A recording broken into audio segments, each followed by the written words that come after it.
Our understanding of social cohesion has too often been framed in terms of binary relationships between one community and another, between citizen and state, between aid providers and beneficiaries, or between the police and the policed. And the understanding through safe and inclusive cities helps us really widen that out and understand it in a really different way, in a much more complex way, which is so critical to getting aid to work effectively. But there are some big risks within this, and there's a lot of assumptions around the use of social cohesion as a development goal. Sometimes we assume that it's not there in the first place, I think, as Jennifer recently reminded me, and that means that we sometimes assume that it's something that can be built or that's broken down fundamentally and needs to be re-established in a different way. And that often can get us into slightly difficult areas where we risk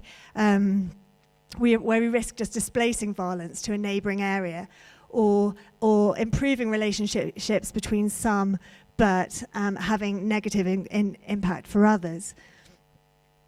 But I think safe and inclusive cities also raises just how important the potential gains can be of bringing this understanding into aid programming, whether it's through supporting participatory rather than parallel processes, through understanding how social cohesion can help improve public works programs, how incentives can be structured to incentivize businesses to support, work with communities in a more effective way.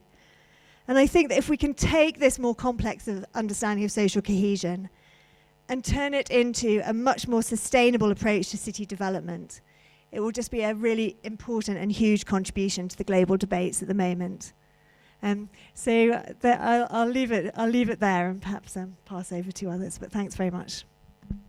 Thank you, Charlie. Shuvai?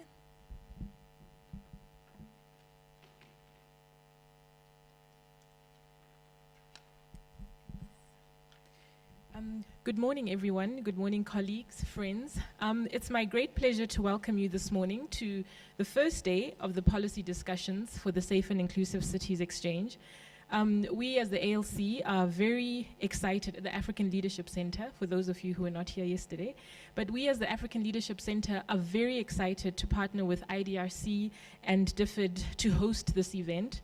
And we value the opportunity for forging partnership, enabling learning and exchange, and expanding the network really of those working on some of these issues. At the ALC, we're also very pleased that Nairobi, as a city, is host to this exchange.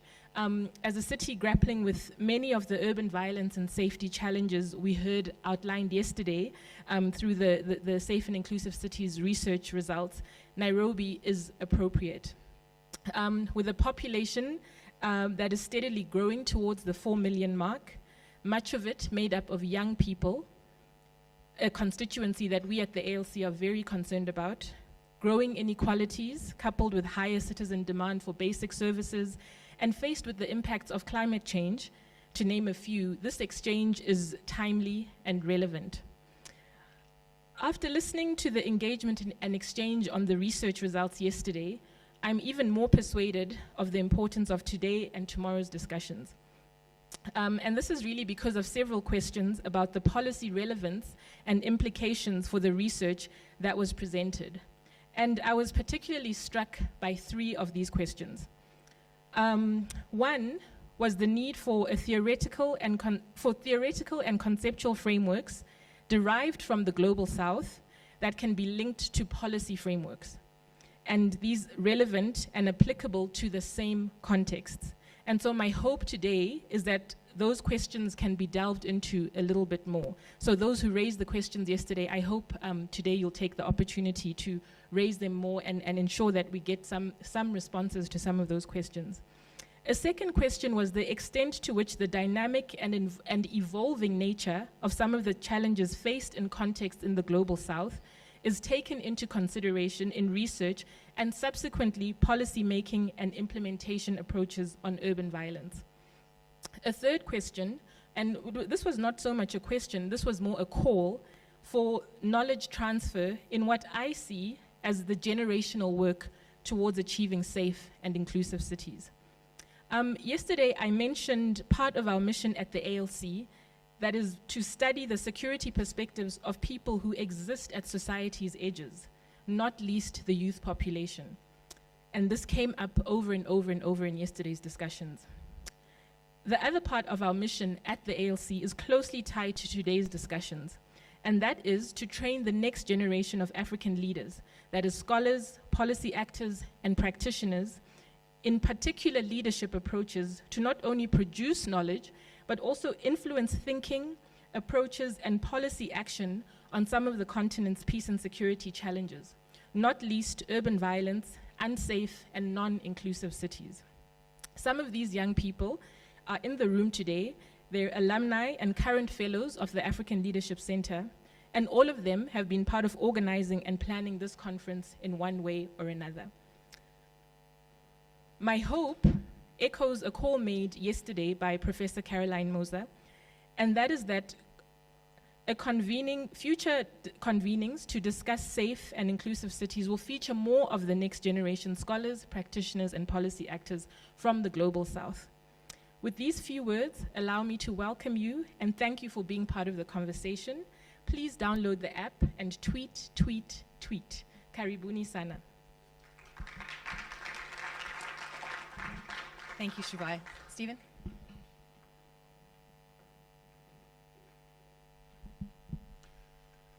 Good morning, everyone.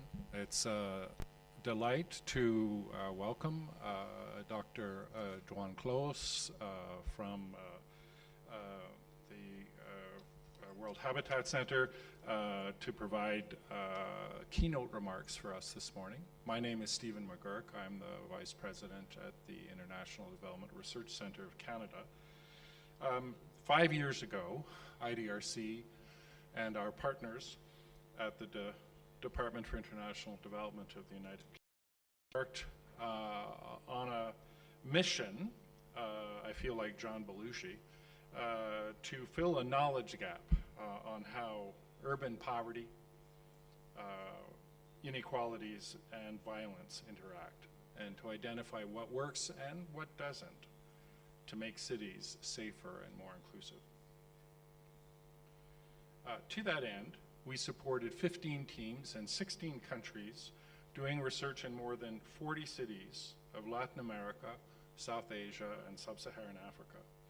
And many of those researchers are here today to share their findings with you and to discuss with you practical solutions to violence and exclusion in urban spaces. And looking forward to those discussions and to start the conversation, it's my pleasure to introduce to you our keynote speaker, His Excellency Dr. Juan Close. Dr. Close is the executive director which helped create the new Barcelona. At the international level in 1998, Dr. Close was elected the president of Metropolis, the international network of cities, and 2 years later, president of the World Association of Cities and Local Authorities. And between 2000 and 2007, he served as the chairman of the United Nations Advisory Committee of Local Authorities. So an incredibly distinguished and a fulsome career. Please join me in welcoming Dr. Juan Close.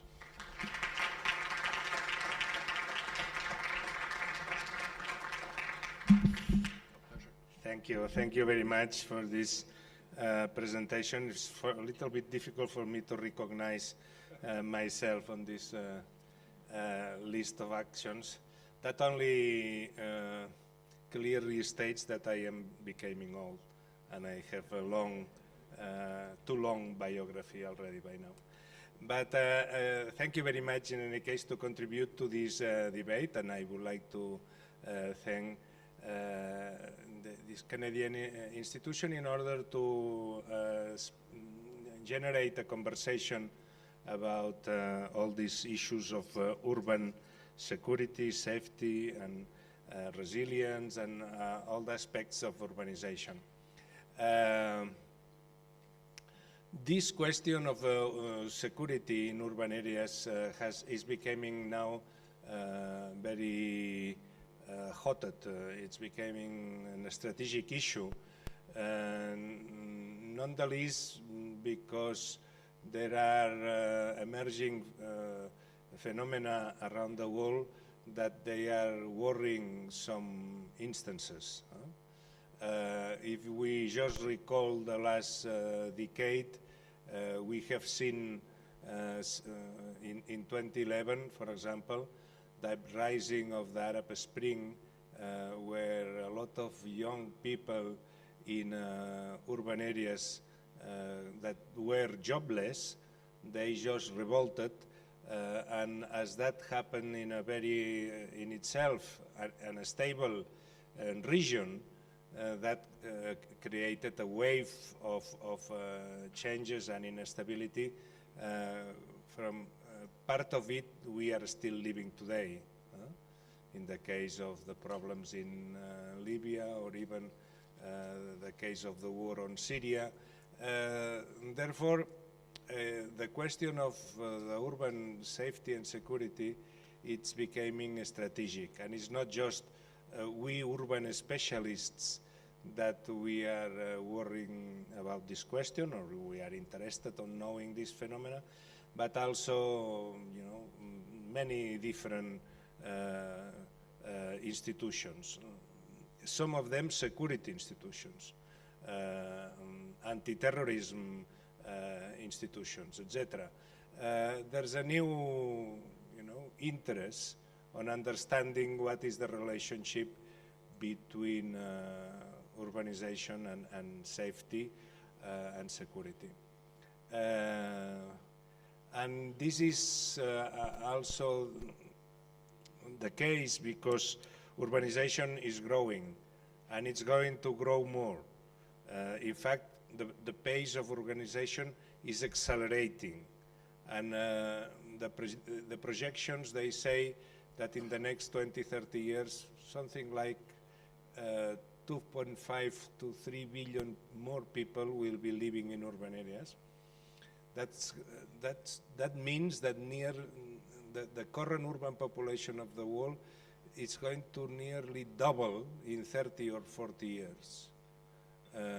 Then if we have problems today, imagine what we can have in 30, 40 years' time. Therefore, there's an interest of understanding what are the clues, what are the key issues of urbanization and security. I must say, with my experience in public service, that the issue of security, urban security, it's a very complex one, because myself, when I was in Barcelona, not as a mayor, but before, when I was councilman, even beginning as a health councilman, health director, we suffer just a huge problem, very sudden and surprising problem in our case, which was the insecurity related to drug consumption. It was a shock. The city was totally ignorant of this question. It was absolutely irrelevant, the problems related to drug consumption and the security issues that drug consumption had. But after the end of the Vietnam War, in the late 70s, a huge spread of heroin came to our cities in the Mediterranean, and Barcelona was, of course, as many, hit by this wave, and we began to have new problems, not just drug consumption, but also, some pharmacists, they were killed, some taxi drivers, they were killed, some, a new security issues emerged, tourists were attacked, etc. And it was a shock. And we learned in this management of the situation a series of things as a local authority. We learned that the security policy, it's not on the hands of the local authority. Then the legitimacy of the security policy in the modern layout of the institutions resides in the state. The institution that has the legitimacy to use force against, to implement the law is the state. Of course, the judiciary system at the end, in our case, also depended from the state. The public prosecution system depended from the state.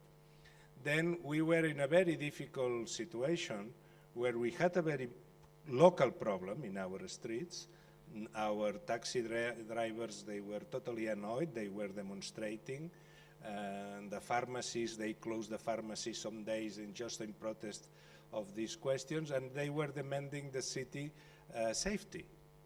Provide me safety, you know, but we look at our tools in the city. Well, where is the kit tool to provide safety? If the safety policy, it's a national policy. In the modern state, the monopoly on the public of the violence in order to defend the public, it resides in the state. Then we needed to create a huge coalition with the state, because our problem was the city. We were much more ready to diagnose the question, to see the problem. The state is far away, you know, and it has some distance with the local problem, and it takes time for the state to understand what are the problems, and of course it takes even more time to move the state to take solutions. And that was, I must say, a very interesting and complex political question in order how to put this, you know, take the state by the neck and force the state to come to our side to address the question. Because, you know, in order to address the problem of the security in our streets, it was not a question of us putting local police, because even the competences of our local police doesn't allow for stopping a person or bringing him to the judicial system. Then we needed to change even the laws. We needed to change, in order to address a local problem, we needed to change the overall security policy.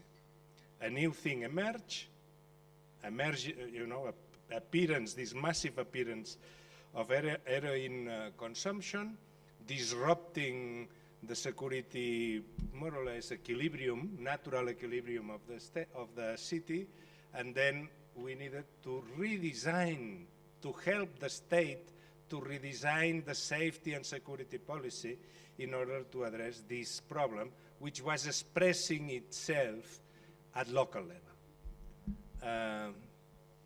I think that this is common sense.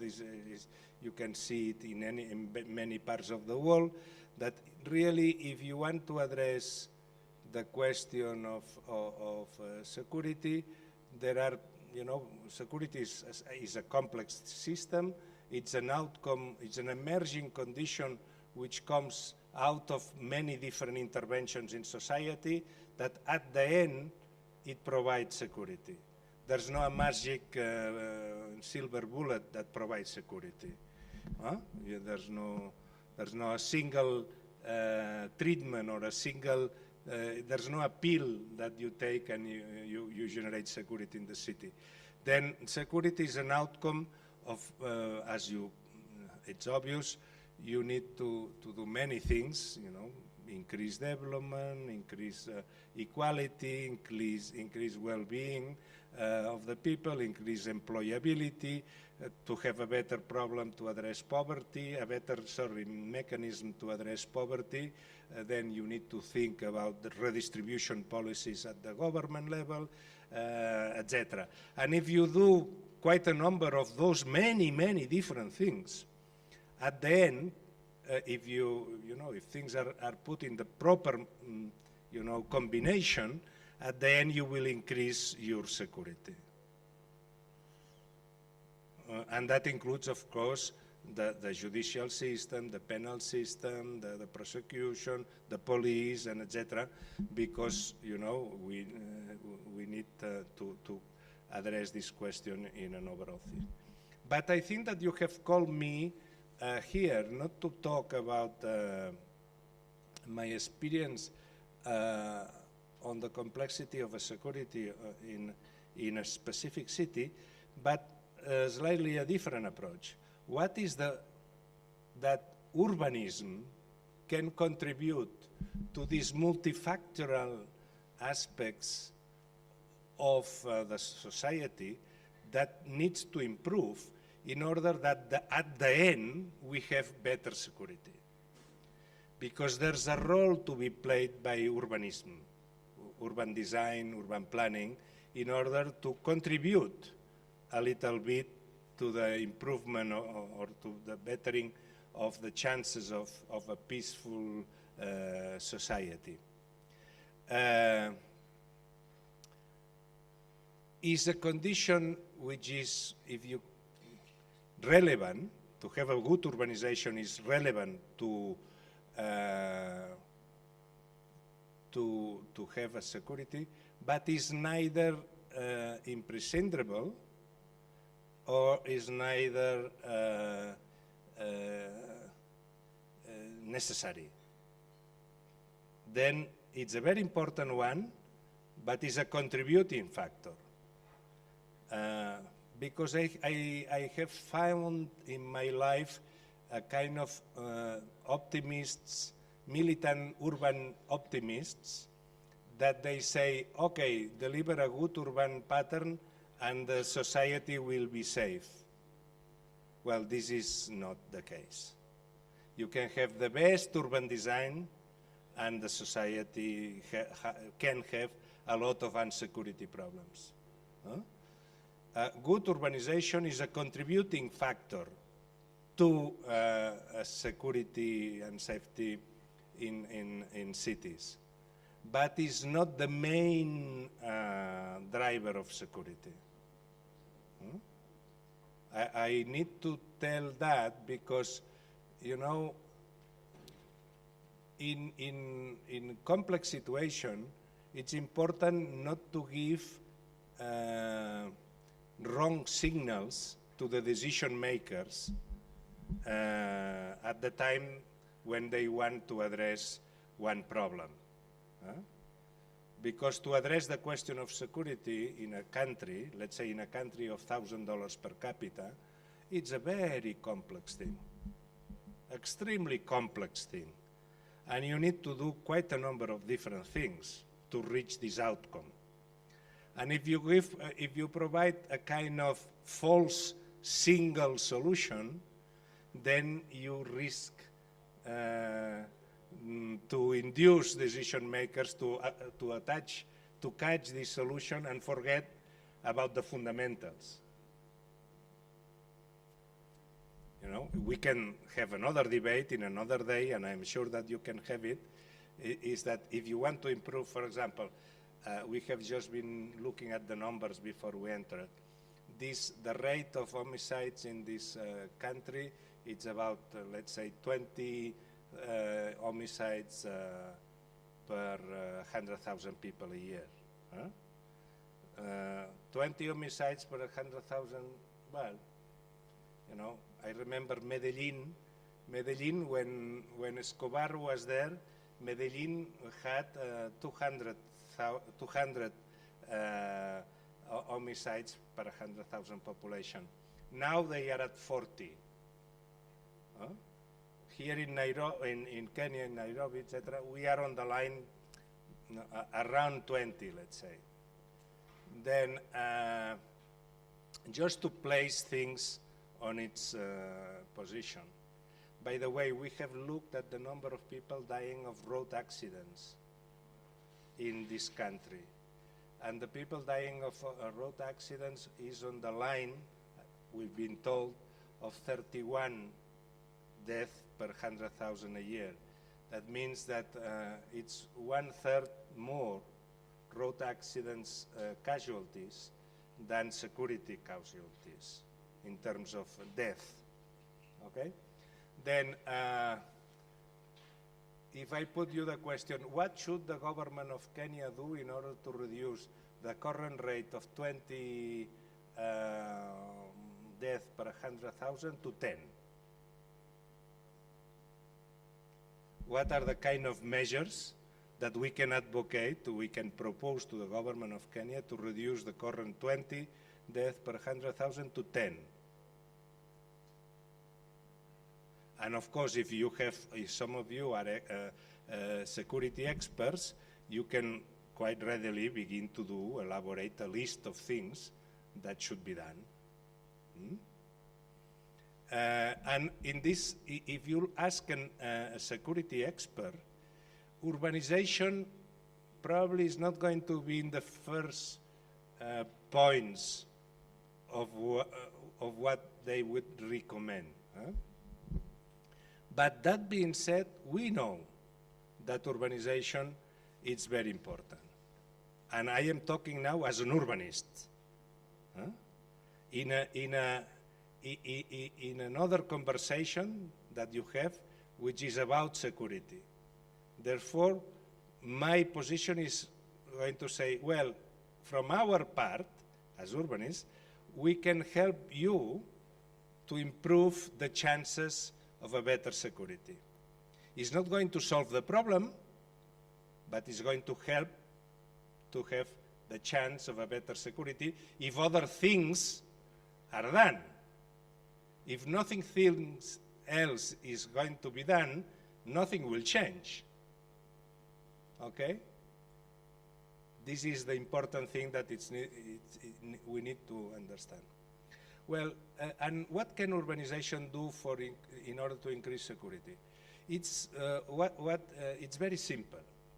Urbanization can do a lot, and basically it's about doing better urban planning. It's that. There's no more than that. The interesting thing of this medicine, of this treatment, is that this treatment will address improvements of security and will solve many other questions that the city also has. Therefore, the interesting thing of advocating for a better urban plan is that to do a better urban plan, which is relatively easy, will help to improve the security, but not only that. It will help, or it will provide more common goods to the collective, to the people.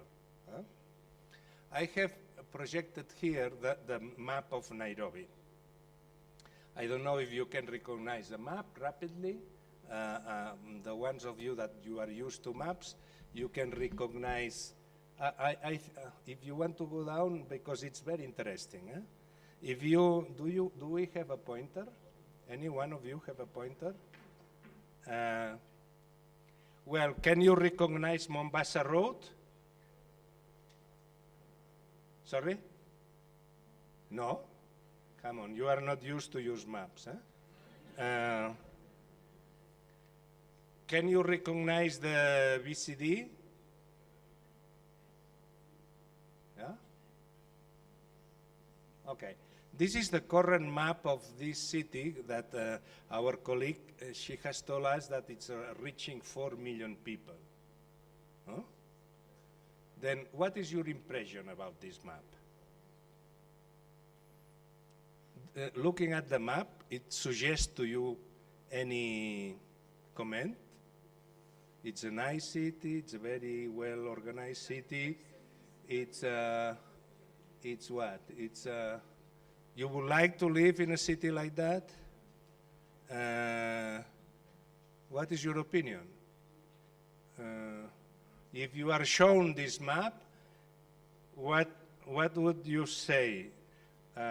Is there any urbanist in the room? Urban planner? Any? One? Two? Then what is the first impression of a plan like that? Yes. It's a big sprawl. It's a big sprawl. Well, do you know too much? You know too much, because that's the case. But even before saying that it's very sprawl, it's another question. We have counted the number of street patterns. We have counted the number of street patterns. We have identified 23 different street patterns. 23. Huh? Then the problem of these street patterns, diversity of street patterns, is that, next slide, out of these 23, here we have underlined just 8, half of them, or a little bit less, in order to see, to single them out and to see how they relate.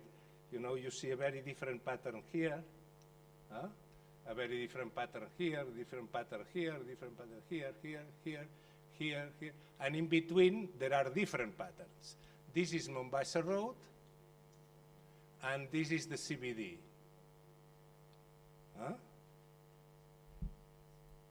Then, for an specialist, looking at this pattern, there's an immediate outcome.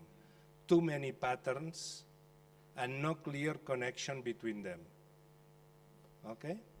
The problem of these 23 different patterns is that they don't link.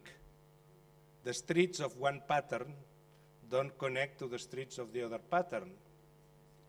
And therefore, if you want to go from here, if you want to go from here to here, you need to go to 3 or 4 different patterns, and in every different frontier of the pattern, you are in a frontier. You need to find out how is the way to navigate. There's only one street that crosses several patterns, which is Mombasa Road, and this is why Mombasa Road is always collapsed, obviously. Then there's a big problem of traffic in Mombasa? No. Mombasa problem of traffic, it's really irrelevant because given the GDP per capita of Mombasa, the number of cars per population, per 1,000 population, is very low. Therefore, there's no reason that there's congestion in Mombasa. Why, therefore, there is congestion in Mombasa? Because the street pattern doesn't connect. Then what is the solution to the traffic? The immediate, the first, if you are given $1, in what would you spend the first dollar to improve the traffic of Nairobi? In doing?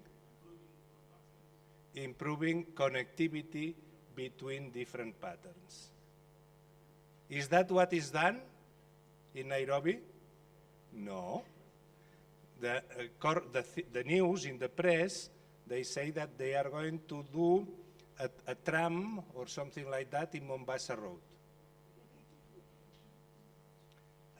The other one wants to do more ring roads. The other one wants to increase, like Tika must be here, Tika Road must be this one. They want to do more, no. If you don't address the connectivity of the street patterns of Nairobi, you never will address the problem of traffic congestion of Nairobi. careful with interventions that they are very well intended, and but they don't address the problem.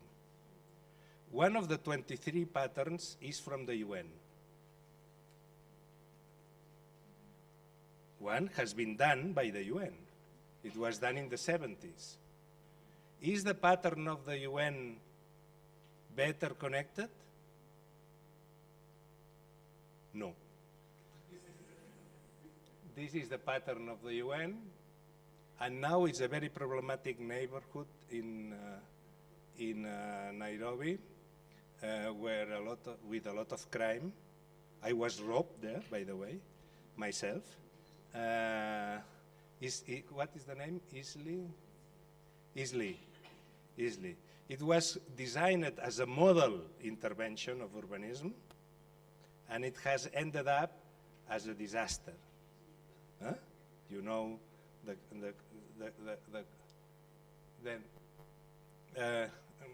be aware that hell is paved with good intentions. Okay? Then if we don't have a clear strategy, it's not sure that we are going to support what we are looking for. Then, can we improve the safety of Nairobi, improving the urban planning of Nairobi? Yes, obviously. This kind of pattern is extremely good for gangs. Huh? It's evenly purposely designed for gangs. You know, gang would like to have, you know, nobody has designed that for the guns, but they have found a very good physical layout. Then what can be done in Nairobi to improve security? Improve the connection of the patterns of the street. Let's say if we have a credit of the World Bank of 100 million of dollars, the best use of this credit is not going to be to build a rapid bus system, because the problem of Nairobi is not the provision of public transport. This is a secondary problem. The principal problem of Nairobi is that the layout of the streets are not connecting. Then the first priority should be the connection of the streets. Make that these streets connect with this one, these ones connect with this one and this one. Do you see this pattern and this pattern, how they relate? You know? And if you look in every place, you see frontiers of connection, which are real frontiers of connection. The advantage of such an intervention, let's say spend 60 million in road connection in Nairobi, is that you are going to increase the security of Nairobi. You can build pathways, you know, walkways. You can illuminate those walkways. Women will be more secure, etc. But this is not the only outcome of a measure like that. You know, if you do a connection between this pattern here and this pattern, if you improve, for example, if you link this street with this one here, what happened to the value of the plots of both streets? Increases. Look, a public intervention generates value. And if it increases, can that generate jobs? You know, where was the street? Here. If we link these two streets, and the value of the plots go up, what is going to happen with the real estate around this place? They are going to build more buildings. and therefore they are going to employ more people. And at the end, if we want to achieve security, we need to be sure that whatever we do, it generates more employment. Then an improvement of the pattern of Nairobi, urban planning can generate different outcomes in different directions. But one that is very important is on the direction of wealth generation, helping to accelerate the development. You know, if you insist in building an infrastructure in the Mombasa Road, by the way, the new station of the train which comes from Mombasa is here. Okay? You will come with a rapid train from Mombasa to Nairobi, and you will be left here. But you live here, or here, or here.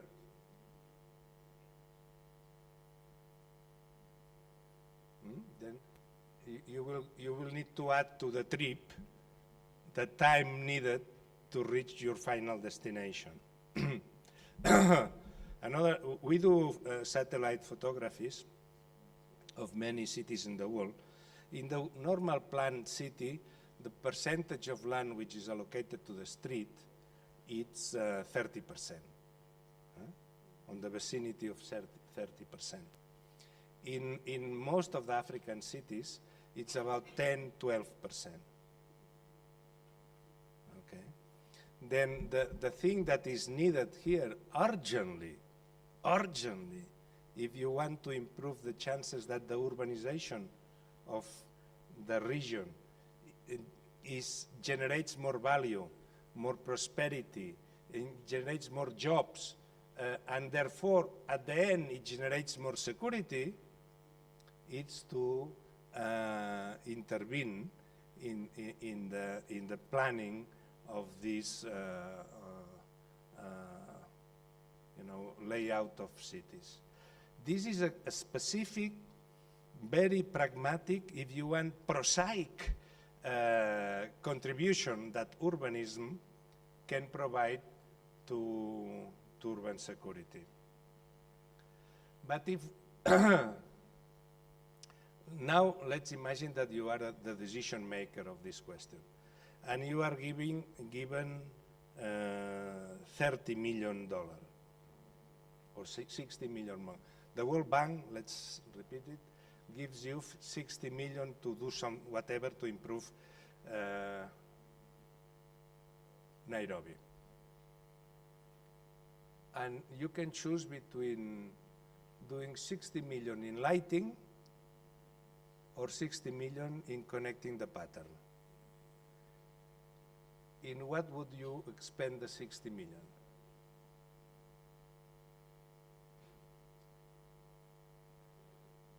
This is a real problem. This is not a theoretical problem. This is a real problem.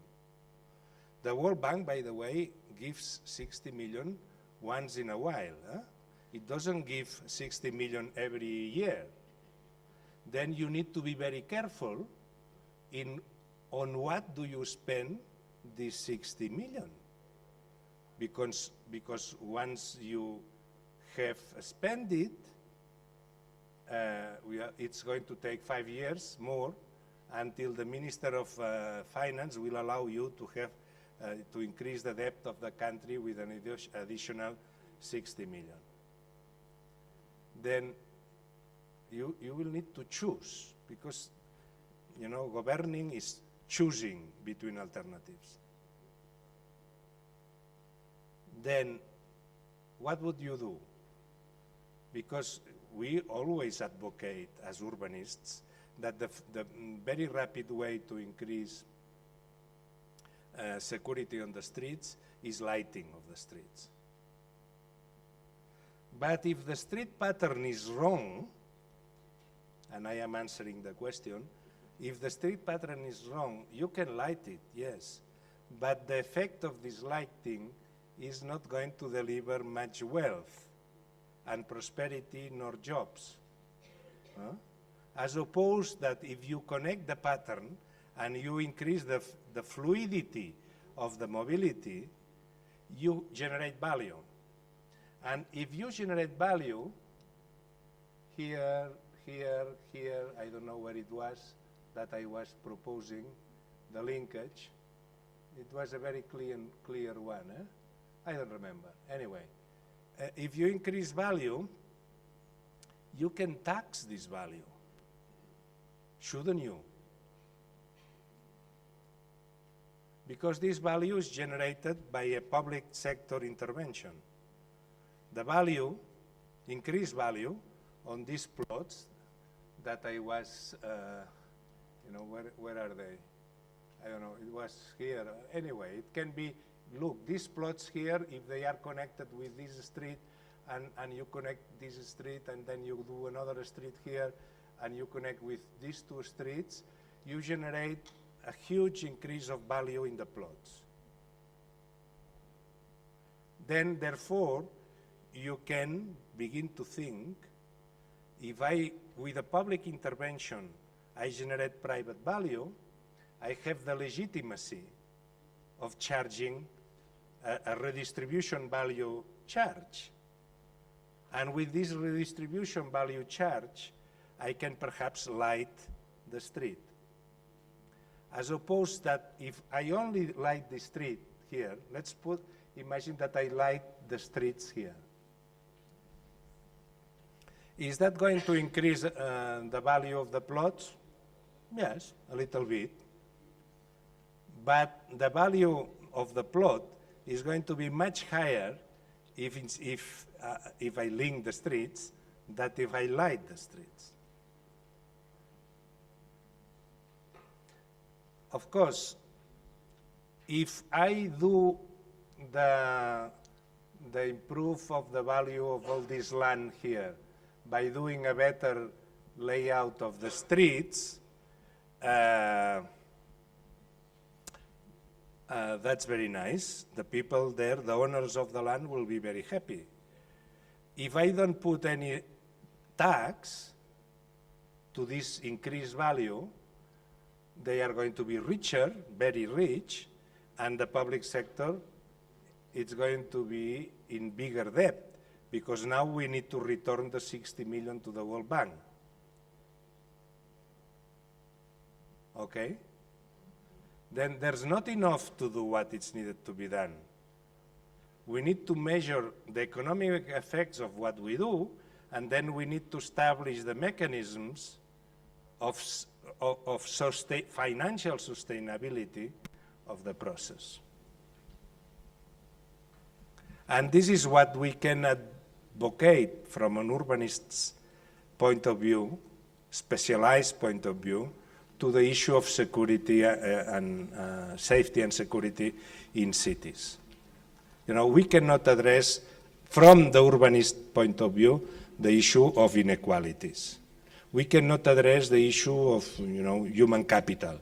We cannot address many of the issues that contribute to a better, safe society. But we can help to create more urban value, more jobs. And if, on top of that, there's a redistribution policy, then we will have more money to ignite a kind of virtuous circle of prosperity. As you see, it's not a silver bullet. It's not a question of a bullet. It's a question of a strategy, which is different. A strategy to change. Then urbanization can contribute very much to safety and security. The good news is that what urbanization can do, it should do in order to improve security, it's the same medicine that it should do for other reasons, to improve traffic. And therefore, with a single intervention, you have multiple positive effects. Then, why is not so done? If it's so clear, why is that not happening? What, is there anybody from Nairobi here? Yeah. Why that doesn't happen? Why nobody tries to connect the 23 patterns of streets in Nairobi? Well, politics, of course, everything is politics. Even we are politics here. But be more specific. Why is so difficult to solve this problem that here it looks very easy?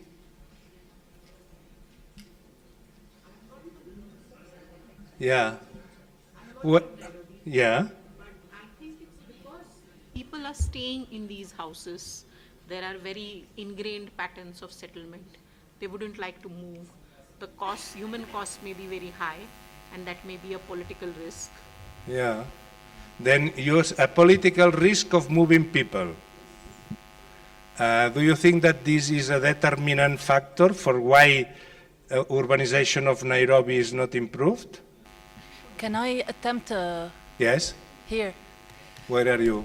Down there. Yes. Can I attempt? I'm not from Nairobi, but I'm from Beirut, and this echoes very well. In Beirut, we don't do it because it doesn't fit the political interest of the elite. It doesn't fit the political, but what is the political interest The of economic the elite interest. in Nairobi to have 23 different street patterns which are not connected? Division. Unless they are in the mafia, but let's assume that they are not in the mafia.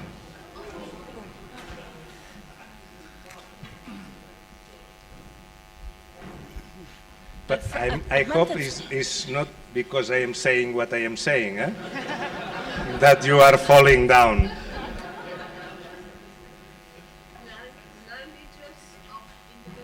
Land legislation, which is very related to politics, isn't it?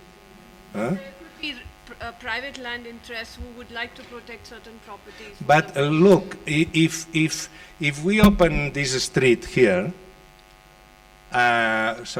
here, around here, of course the chap who has this land, he can complain, but I am going to increase his value of the remaining land 10 times. And therefore, it's not a cost, it's a win-win situation. Why there's that not done if it's a win-win situation? Residents, okay, that's good. Residents don't see the point on, they don't see that is going to generate value. Urban planning? Good planning, I mean. No, but a good planner, good planning is very easy. It's just a question of, of drawing the lines. There's no, once you know what to do, what you need to do, once you know that what you need to do is to connect the 23 patterns of the street of Nairobi, then the urban planner job is quite easy. Even you and me, which I am not an urban planner, we can contribute to saying how to connect this. It's not a problem of lack of expertise. It's a problem. It's different. It's more related with these kind of issues that you are mentioning here, that are politics, land issues, perceptions of the people, all these kind of things.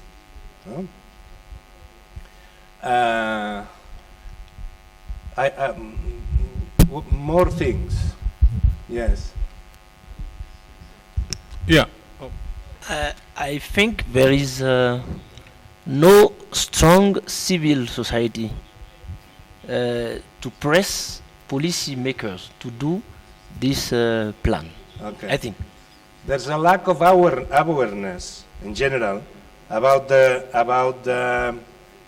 You need my English is as bad that you need even the translation for my English. No, lack of public awareness about the advantage of doing urban planning. Thanks. I suspect maybe there are tribal issues. Tribal? No, Yeah, so all of it is Kikuyu land, and it used to be Maasai land. I think that the tribal, everybody wins with improving even the Kikuyu, the Maasais, everybody wins. There's no, but I know what you are saying. Yeah, the former mayor of Nairobi wants to say something, but I want, yeah. No, first ladies. Hi. Yeah. Yeah. Mayor, tell. Thank you. I first want to thank you. You have done quite a lot for making Nairobi to be what it is. Since you came, I worked with you. And on behalf of the government, on behalf of the county of Nairobi, where you have actually participated, we're very happy. But what you're talking about here is, I don't know whether you're aware that the strategic plan for Nairobi had not been done for almost a couple of years. If you take into consideration, way back in 1960, the population of Nairobi was less than 1 million people in 1960. Now we are 5 million. Now we are 5 million people. Now, the inflow of people coming in from the urban, coming in from the rural to the urban, definitely has taken the country by surprise, because maybe we were not planning ahead. We were already telling you, and we are already telling you. Yeah. Now, remember what I tell you today. Yeah. This is 4.5 million, and in 20 years it's going to be 8 or 9 million. Right. But okay. This is. Then what are we going to do tomorrow in order to understand that in 20 years? Let me come back to you. Yeah. The government has got plans, and we cannot do it overnight. Because of the strategic plan that we had, and because of the introduction of the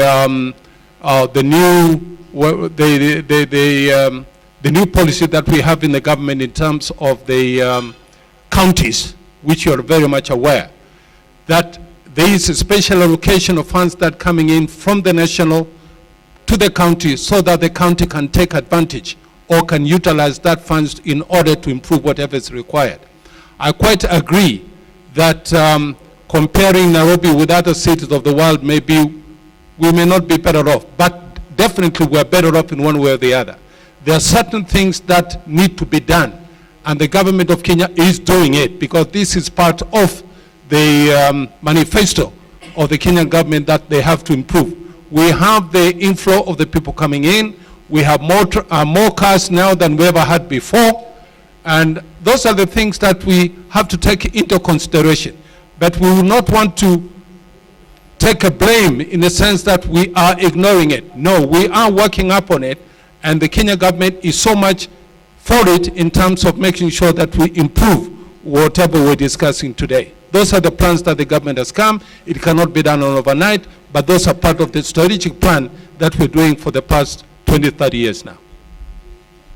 Yeah, I'm not criticizing the government.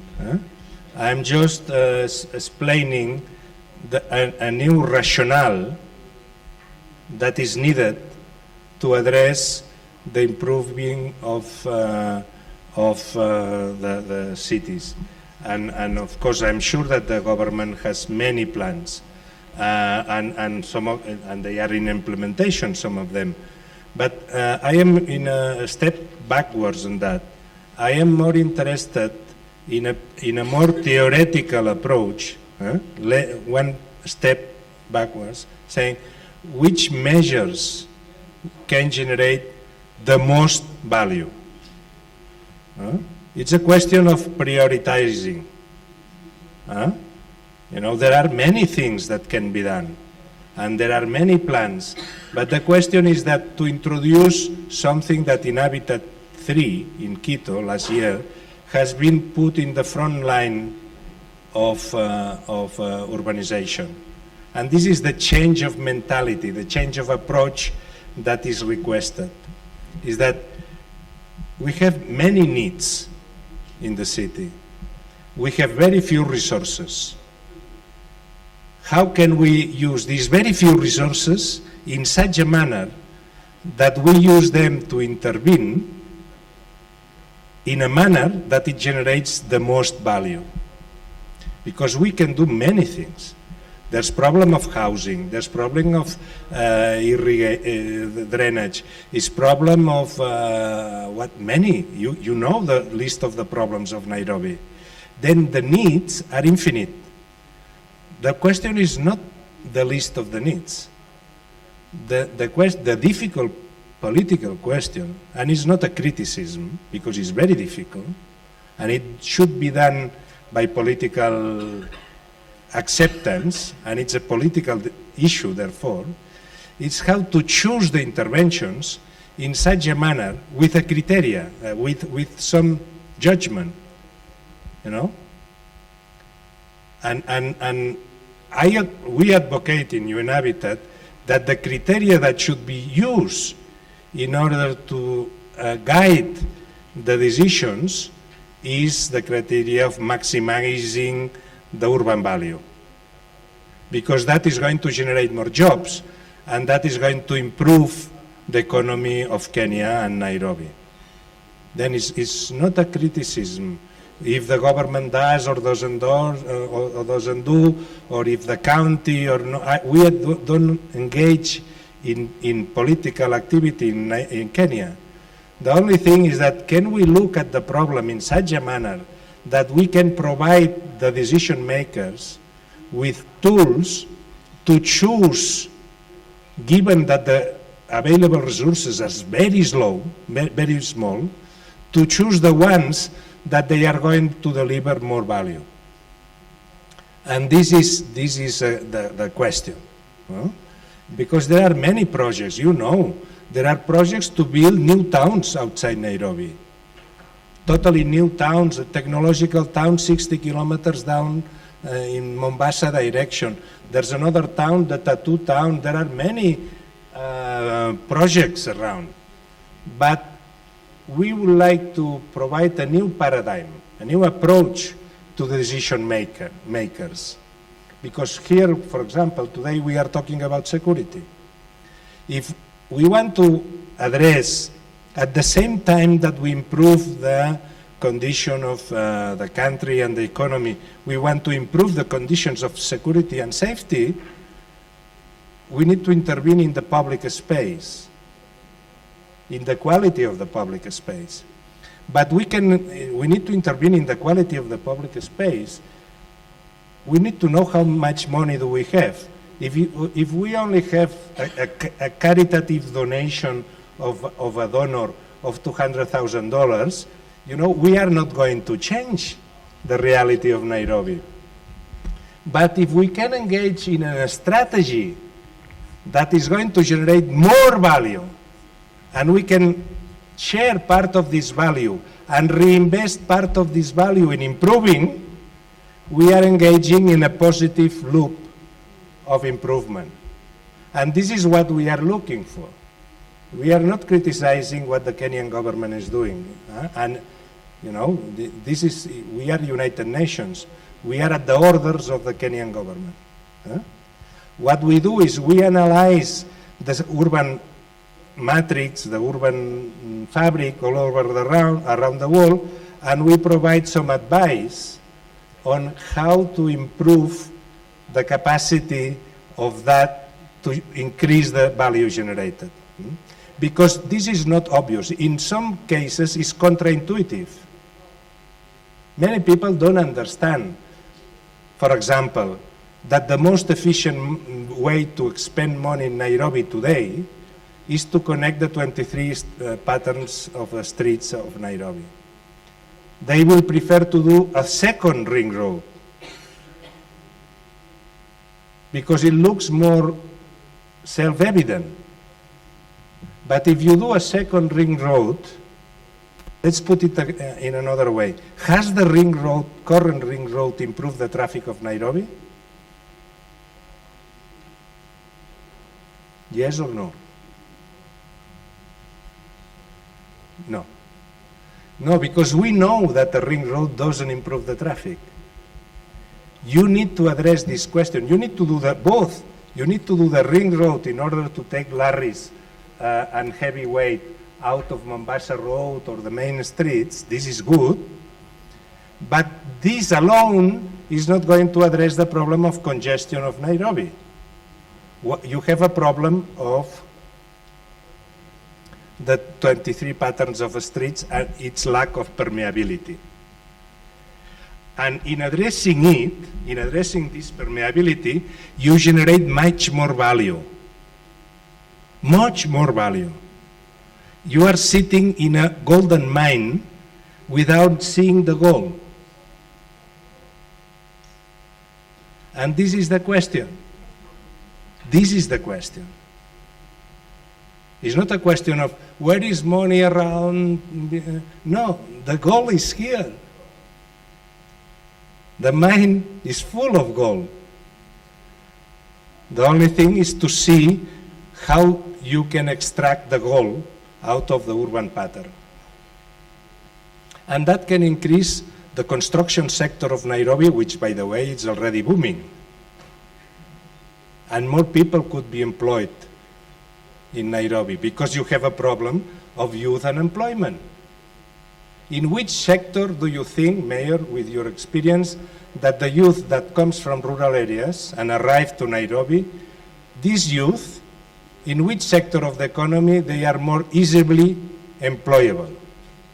In informatics or in construction? In construction.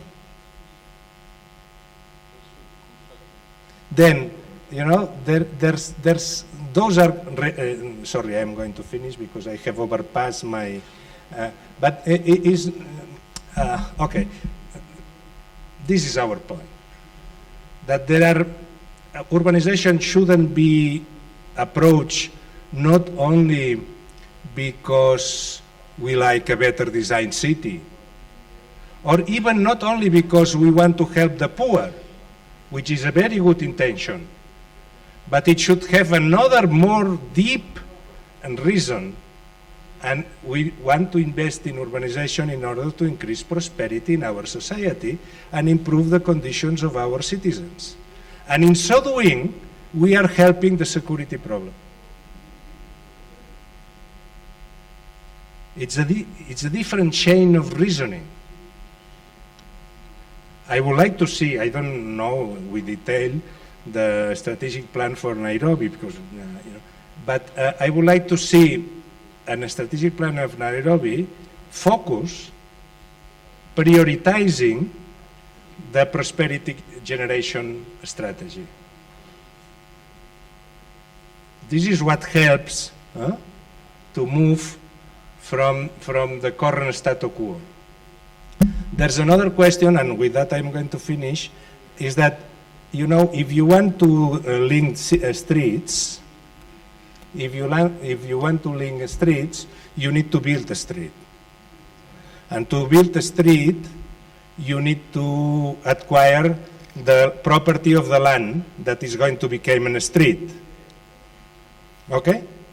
You need to go to the landlord and say, give me this 30% of your plot because I want that for the street.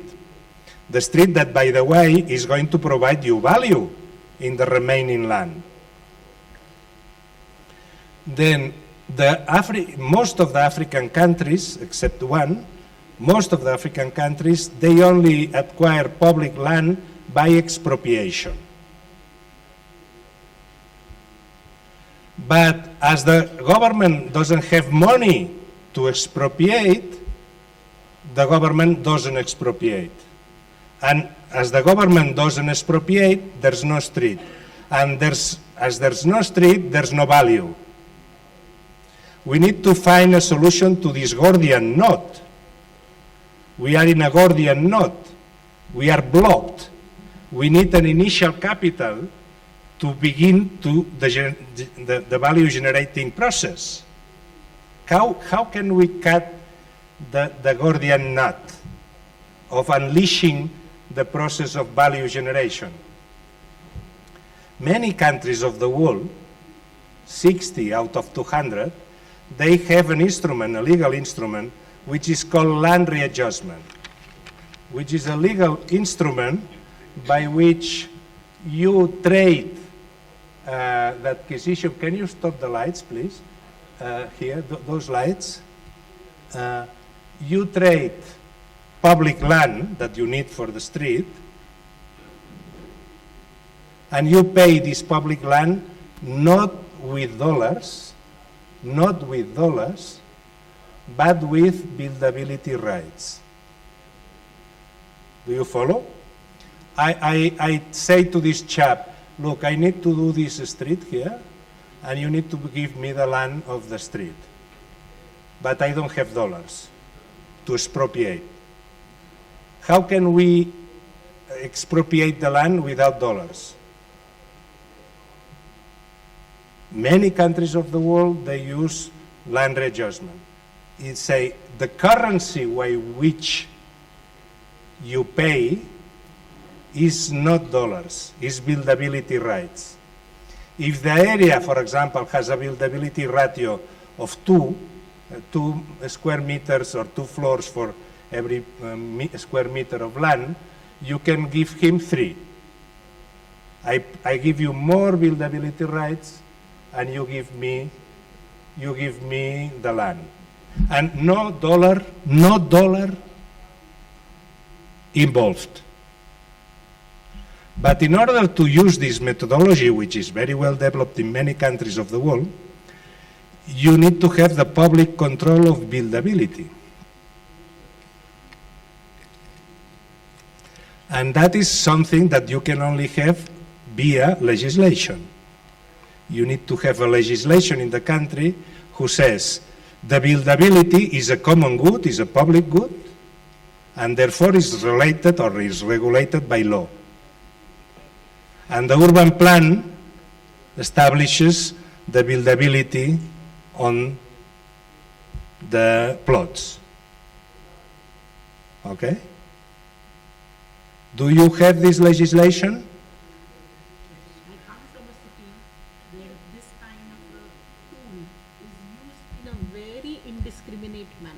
Well, no, if it's indiscriminate, it's useless. No, our land legislation of Gujarat Town Planning and Urban Development Act is based on town planning mechanism, which is land pooling and readjustment. But that works only on greenfield sites, not on brownfield sites. Why not? Because we have done our research under this project, which is where the town planning scheme came in, this land pooling and readjustment came in a brownfield site, which is a very dense, low-income neighborhood, and if it was to be implemented, it would have caused 20% displacements, to which people revolted against. They organized and they've negotiated that there would be no displacement, but there would be some cutting of the buildings for getting in water sanitation lines, but which meant that it would forego public spaces and forego spaces for public amenities like schools and so it may work. So what is working in Gujarat is a good land pooling and readjustment, and when the lands from farmers are being taken through this mechanism, in the brownfield sites there is resistance. Okay. Which city you said? Ahmedabad. Ahmedabad, where is that? Ahmedabad, Ahmedabad in Gujarat, India. In India. Okay, we need to finish. Yeah. No, but thank you very much. This is a good example of a measure and difficulties in implementation, and when you have difficulties of implementation, you need to find a new solution. Usually the solution in this case that you are proposing is to do a bigger piece of city where you have more room to continue in the process of then. You need to have the flexibility of the legislation by which, if you cannot address that in a single plot or in 5 plots, perhaps you can address the equation, the Sudoku problem. You need to do the Sudoku. Then you can enlarge the area in order to find the solution. Therefore, there are solutions, but you need to be able to adapt the legislation to the problem in order to find the solution. And that comes back to the question that it has been said at the beginning. in order to engage in a process of improving urban planning, in order that the improved urban planning, between many other good outcomes, it provides better security, you know, we need to engage in a public conversation about the advantage of good urban planning as opposed to bad urban planning or a spontaneous occupation of land, which is even worse. And this is the difficult question.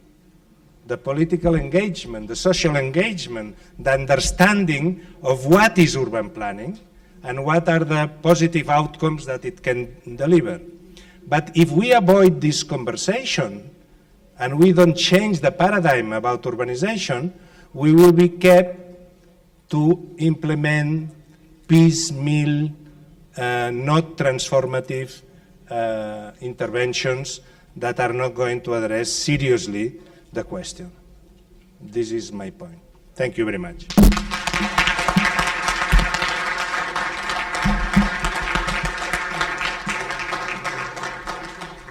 Thank you so much, Dr. Close. Unfortunately, I think it was a very engaging discussion, and we did get quite a bit of conversation and dialogue with you, but I understand that you need to leave, and we are meant to be moving into a coffee break right now. So if you have time to stay and chat with participants during coffee, that would be wonderful. I think Dr. Close has left us with some really challenging and compelling points that will nourish our discussions over the next few days and really spark debate. It sounds like that debate has already been sparked.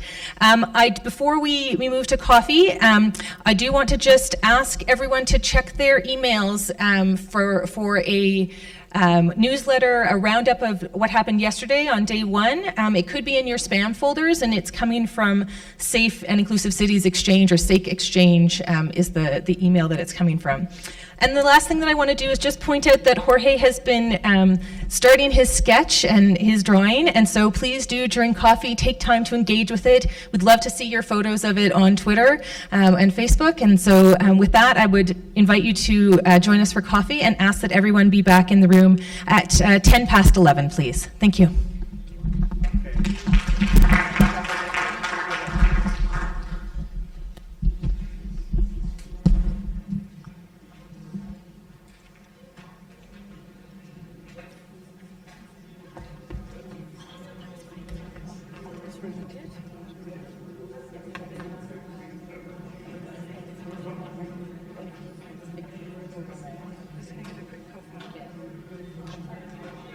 How are you?